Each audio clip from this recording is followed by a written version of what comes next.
Welcome in to Cover Crimson. That is Clint Lamb. I am Emily Grace, EG. We're happy to have you here to chat about the SEC Championship. Something, Clint, that try and run from it, try and hide from it, but it's always going to be Alabama and Georgia meeting again for part 2 on Saturday. Initial thoughts, Clint, how are you feeling? I mean, I'm feeling pretty good. I think there's things that bode well for Alabama.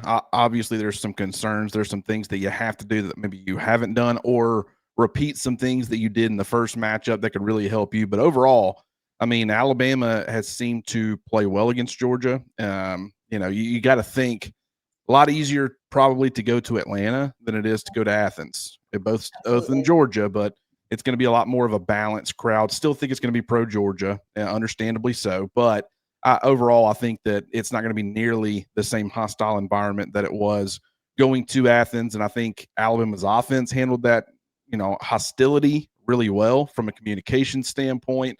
And, while some things have kind of changed, and we'll be talking about that, overall, I feel pretty good about it. My question to you is, how are you feeling about it?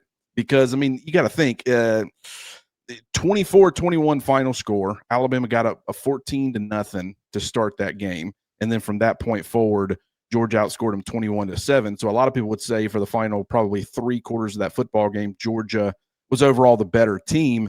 But at the same time, you can't ignore the first quarter. And Alabama, like they have all year, they figured out ways to get it done. So are you feeling confident, or are you a little concerned going into the second matchup? Yeah, I mean, I feel good. I feel as good as I think anyone really can. I think that this is a matchup that it's intriguing because I feel like both of these teams are different. And this is obvious. They're both very different from when they met week 4. That's going to be a given. But the ways in which they've improved and the ways in which they might have regressed slightly poses some interesting storylines. And going to Atlanta, this will be the first time Coach DeBoer and this staff, I mean, I'm not sure about every single one of them, but this will be their first trip to Mercedes. And so against Kirby Smart, Mike Bobo, I think that it's going to be just a chess match, in my opinion. Georgia's offense is really starting to get things going the last couple of weeks with Gunnar Stockton. We've seen that. And that was something that was definitely they were lacking when Alabama went to Athens to play them in their place. And so you also mentioned that early lead that they got on Georgia. And then obviously the final score was what it was. And that's kind of reminiscent of the Iron Bowl as well. But I will say this, Alabama, one of the biggest, I would say, goose eggs from last season was winning on the road. And they have, barring week 1, they have really been able to do that in extremely hostile environments. And I think that's something that Coach DeBoer and the staff needs to be, acknowledged for. Yeah, that's a great point. And something, I guess, go ahead and dive into it just because it's a perfect segue. Yeah. Talking about keys to the game, for me, one of them is keeping Ty Simpson clean, because you were able to do that. Now, Georgia, they don't present the same problems from a pass rush standpoint that teams like Missouri and South Carolina and Tennessee to an extent, and Oklahoma and Auburn. Like Alabama has just faced dominant pass rush after dominant pass rush. It has felt like, especially towards the back half of its season. It was Georgia, incessant. I mean, it's the SEC. You expect good edges pretty much every week, but Alabama's had a run where they just faced a NFL gauntlet. talent. Absolutely. Yeah. And when you look at Georgia's really good defensively, but that's not really how they win. So I think that actually bodes well, because in the first matchup, Alabama's offensive line, tight ends, running backs, really collectively, they allowed 7 pressures and 0 sacks. When you look at some of the other games like Missouri, they allowed 13 pressures and 4 sacks. South Carolina, 9 pressures and 1 sack. Oklahoma, 8 pressures and 4 sacks. And then, of course, against Auburn, 10 pressures and 2 sacks. There's only been 4 times all season, Auburn, Oklahoma, South Carolina, and Missouri, that they have allowed 8 or more pressures. 3 of those came on the road. The only time they didn't was against Oklahoma. You end up losing that football game. But against Georgia, that just hadn't been a strength for them. They're not an efficient pass rushing team. They've had to really compensate by sending off-ball blitzers, off-ball linebackers, Raylan Wilson, C.J. Allen. That's been kind of a compensating factor.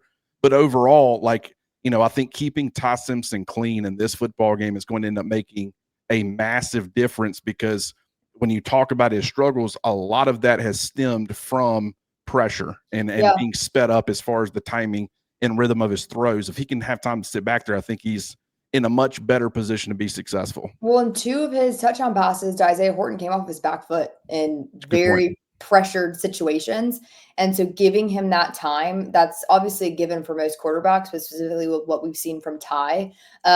And, you know, I wanna see the vertical passing game kinda let loose a little bit against Georgia. It Early was on, let's they just had see it. there was a vertical shot that they should have hit the first time that ended up being a drop, but it was one of Yeah, those where Ty put it on the money, put it where it needed to be. and I wanna see It, that early in the game too, like, early on, let's just see what happens. do you you know, I feel like we've had some version of this conversation a lot of weeks. Like, would love to see the vertical passing game get going, but the thing about it is, against this type of defense, if they are really struggling to apply pressure on Ty Simpson, some of those longer developing route concepts and being able to allow Ty Simpson to kind of get in a rhythm as far as, you know, the drop backs and the mechanics and the footwork. If you can do that, then I do think that bodes well for you being able to at least take some of those shots. And it's all a matter of, can you connect on them? If they can, Yeah. that can really put a lot of strain on Georgia's defense. Absolutely. When you have guys like they do in that receiver room, I mean, I don't think we can say enough good things about Isaiah Horton after Saturday. And that's what to me is, you know, it's so cool because when you go to a place like Alabama, right? There's obviously a weight to it. And you're obviously going to be, and with signing day as of yesterday, like they know that they're coming in to where they're going to have to be competitive with each other. And Coach DeBoer said that in his press conference yesterday. But what's also cool is that you get an opportunity to become etched in history because of games like the Iron Bowl, because of, you know, third Saturday in October. And so it's so cool that, you know, Isaiah comes from Miami to play in games like the Iron Bowl, season on the line, and that's exactly what he does. So I just think that that's something that I don't know. If I were to be a football player, which obviously, guys, I am not even close. But I would feel pretty like satisfied, like, yeah, like made history. But then you have guys like Isaiah Bond that did that and still decided to head out. So, with all that being said, I mean, I think that I want to see the vertical passing game really come to life. What are some other keys that you have for Saturday? Well, one of the other big things, it's like I was saying before, you got to start fast in this game. Georgia has Mm-hmm. been susceptible to allowing opposing teams to start fast. Alabama got up 14-0 against Georgia in the first matchup. They came out extremely hot. Ty Simpson, a couple of touchdown passes.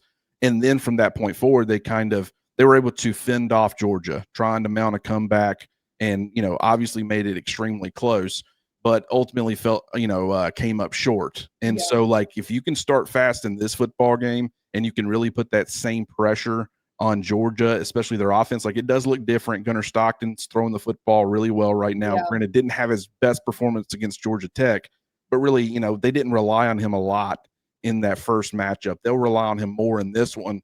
I would love for Alabama to put more on his shoulders by stopping the run more effectively than they did in the first matchup. If they can do that, then, you know, I do think that Georgia's offensive line, especially with Mike Bobo, Drew Bobo, Yeah, I was like, but Mike Mike's gonna Bobo, take the he field. might be out of this game too. I don't expect to see Mike Bobo at center. Maybe we'll see him on the sidelines like Grubb is. I don't know. Which I love that, by the way. Yeah. Thought that was beneficial. But, you know, I think being able to collapse the pocket with a Tim Keenan or a London Simmons or some of those interior guys, really not allowing Gunnar Stockton to have any room to step up in the pocket and deliver throws. If they can do that, I do really like Alabama's chances to come out with a win in this one. No matter what sport you're watching, our sponsor, Underdog, has got you covered. If you're new to Underdog like I am, use code COVER and you'll get $100 in bonus entries when you play your first $5 entry, win or lose. Here's how Underdog works. Just pick higher or lower on 2 or more player stats, and you're in the game with a shot to win up to 5,000 times your money.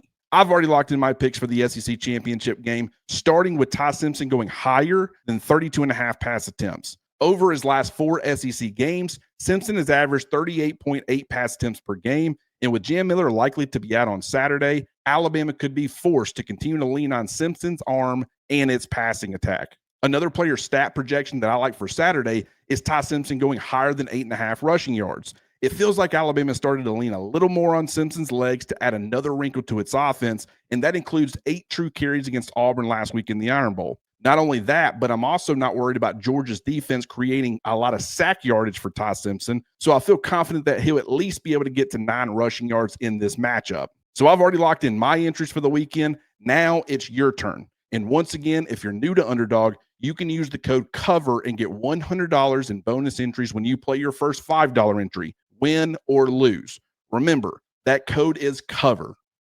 Okay, 2 things there. 1, I'm gonna add a slight caveat to your key. Is that allowed? Ooh, yes, very much so. Interesting. Yes, fast start, but sustain that start. Love it. Love it. Totally think on the money, yes. And we saw it against Auburn. Fast start, absolutely. But it's gotta be sustained. You know, that's where I'm gonna land there. I love that. 2, did you know that London Simmons is a chess player?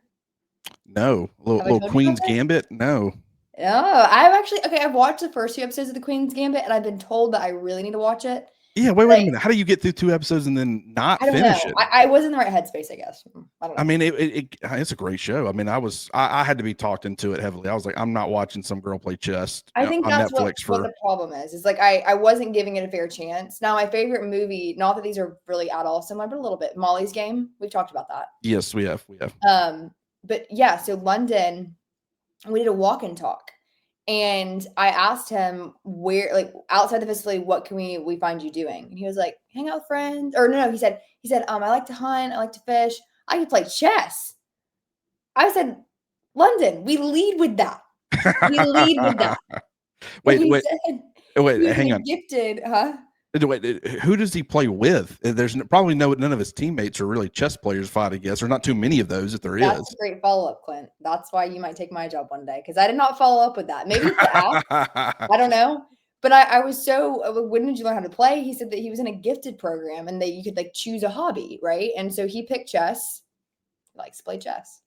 I'm telling everyone that. Sorry, might end up being a defensive coordinator someday, because that's all that is too. It's just chess pieces on a board. Literally, I said that to Coach Womack yesterday, and I was like, "This is literally just a chess match, and it's against Mike Bobo." So, yep. Anyways, yeah. So my 2 things there: sustained start, and then also London Simmons, chess master. I love that second point, and just hearing things like that. That's I love learning stuff about people. Yeah. That's just kind of off the wall a little bit. Not strange, but just different. Yeah. Because there's personalities in that room, and I think we just focus too much on what they are on the field. And sometimes, the personalities that you get in interviews, but learning about the players and kind of their interest, I've always had a fascination with that.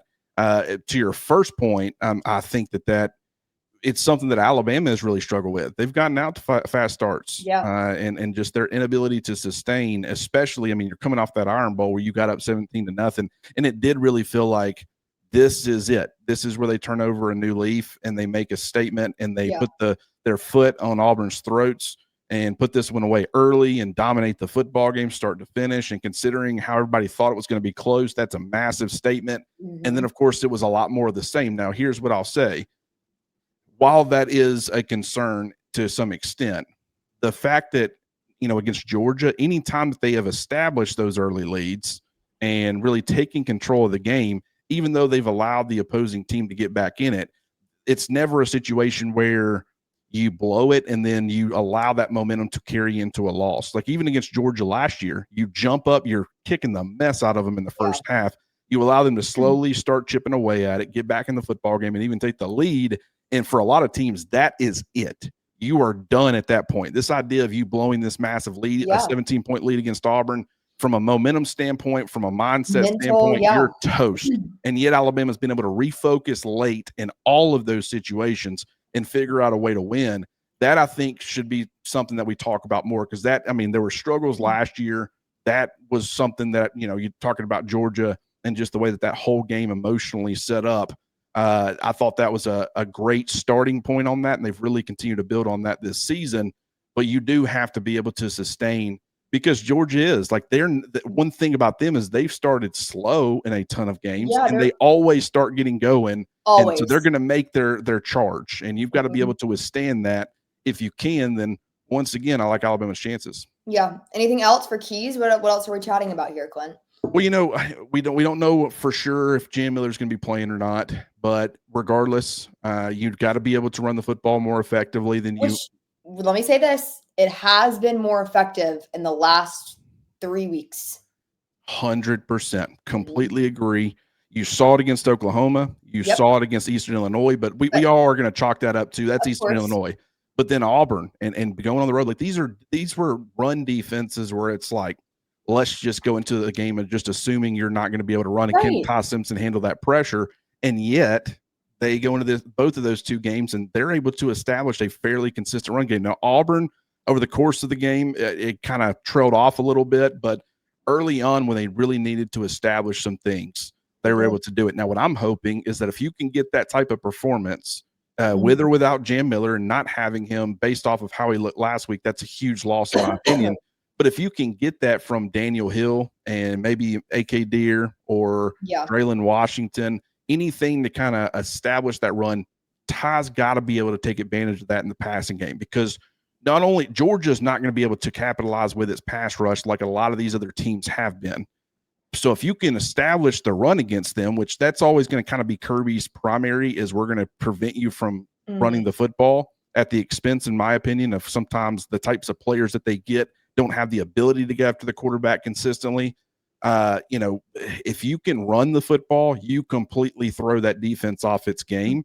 And I think that Ty Simpson having the ability to play action off of that, especially when Georgia they need all the pin their ears back opportunities that they can get because they're not a great pass rushing team.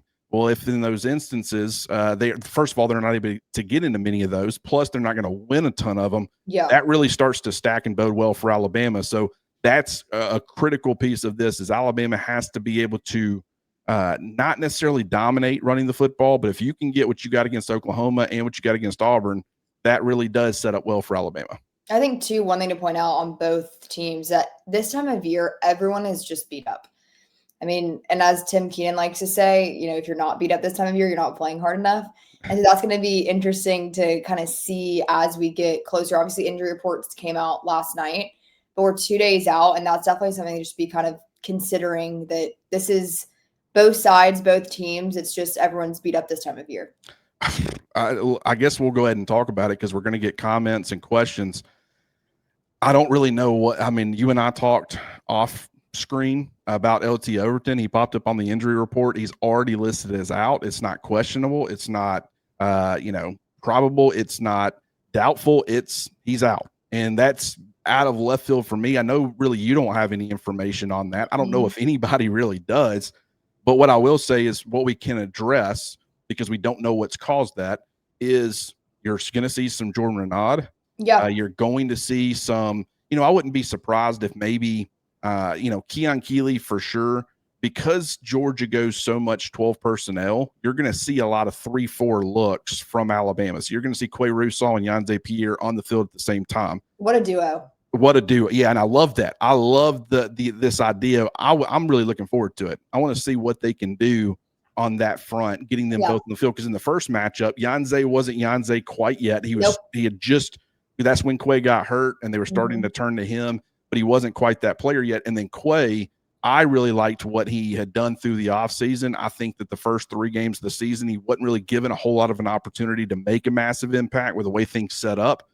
But then he gets hurt. Now you got to have, when you are going those 3-4, personnel packages, now it's a true freshman in Justin Hill, who is still very green himself, only his 4th game of his career, hadn't played a ton. So I love this idea of getting both of those guys back and healthy.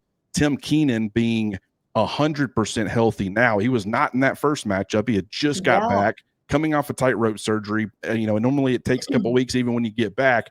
So having him be that ox there in the middle, especially going against Drew Bobo, huge. I think that's a massive part of this and a big difference between the first matchup and here.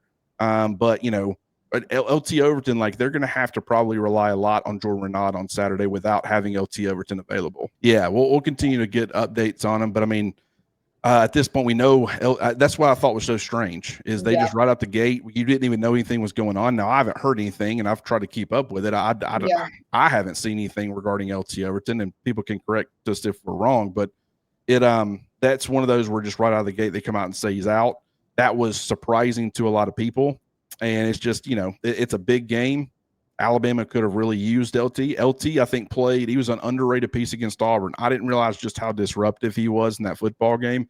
Pro Football Focus gave him a team lead, 5 pressures, 0 sacks. But I was like, okay, there was nothing really. And granted, the fact that he's not getting the sacks, that might have had something to do with it. But I was like, I need to go back and watch him specifically. And I did. And he was disruptive. And so he's been one of those players where, probably kind of like a day 2 guy right now in the NFL draft. Could have a possibility maybe climbing into the first round, but I kind of doubt it. But overall, I mean, he's an impactful player for Alabama, so that's a big blow. With that being said, I still think that they have some dudes ready to kind of step up. But I will be curious to see if they are going some of those 3-4 looks. Maybe you see like an Edric Hill and a James Smith on the field at the same time, and like Edric Hill is playing as that bandit 3-4 defensive end, types of situation. I wonder if they'll do something like that to maybe compensate, because you probably don't want Keon Keeley being that 3-4 defensive end, playing 4 on the inside shoulder of the tackle, not really where he thrives or wins. So outside of Jordan Renaud, I'll be curious to see how they kind of attack that situation. Absolutely. Well, Clint, any final thoughts before we get out of here? I can't believe we're to the SEC Championship. I feel like the season just started, and I say that every single week that we do this, guys. I know you're probably like, EG, you say it every week, but how are we here? It does not make sense to me. Heartbreaking is what it's the way I would describe it. It goes by so fast. And the thing about it is after this game, no matter what, we're not going to have Alabama football for a little while, whether that's preparing for a college football playoffs game, which is, what we're all thinking is going to be the case, or if it's preparing for a bowl game. And then you got one more guaranteed after that. Nothing beyond. I mean, it could be one more and done. It's gone by so quickly. But this team is, they've had some deficiencies, but they've also, I love what they're doing defensively and offensively at any point. If they can start getting some of this stuff right, I still believe they can make a run. But that all starts this weekend, because there will be some opportunities for the offense against Georgia. So I'm looking forward to seeing it. I've picked Alabama to win 27-24 yesterday on the show with Jimmy. I'll stick by that prediction and just know it's going to be an absolute war. Make sure you guys are following us at Cover Crimson so you don't miss any content that we'll have for you guys. I will be in Atlanta. Clint will be holding on the fort doing post-game after the game. And then I'll have some post-game reactions, things like that. And then, of course, we're getting closer to Christmas. We are. You do your shopping. Duh. Where do they need to go, Clint? You're wearing it. Rhoback.com. Use the promo code Crimson20 to get 20% off your order. I mean, I've got more gear coming in already. Yeah, of course you do. And that's the second. I mean, I just, I was home for Thanksgiving, and my parents were like, "You wore one of those like every day you've been home," and I'm like, "What about it?"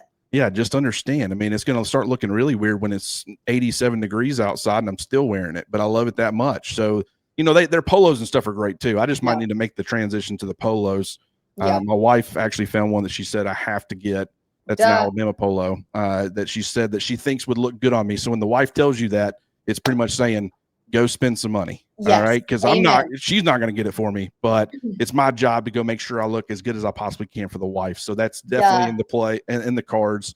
Appreciate you, EG. Appreciate everybody for tuning in. Like I said, get on over to Rhoback.com. Use the promo code Crimson20 to get 20% off your order, and we will talk to you guys soon.